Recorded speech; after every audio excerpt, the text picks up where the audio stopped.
வணக்கம் நண்பர்களே. நடிகன் நாடாள முடியுமா என்று திமுகவினர் எள்ளி நகையாடினார்கள்.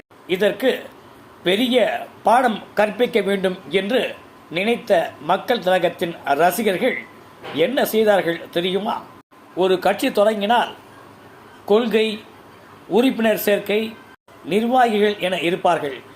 ஆனால் இதற்கு மாறாக ரசிகர்களே தீவிர தொண்டனாகி மக்கள் திலகத்திடம் சென்று தனி கட்சி தொடங்க வேண்டும் என்று வற்புறுத்தினார்கள்.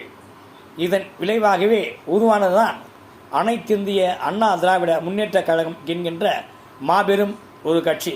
பின்னர் ரசிகர்கள் களப்பணியில் தீவிரமாக இறங்கி 5 ஆண்டுகளில் மக்கள் திலகத்தை முதலமைச்சராக்கி அரியணை ஏற்றி அழகு பார்த்தார்கள் என்பதை இன்றும் வரலாறு கூறி வருகிறது. லைக், சப்ஸ்கிரைப், கமெண்ட், ஷேர் பண்ணுங்க.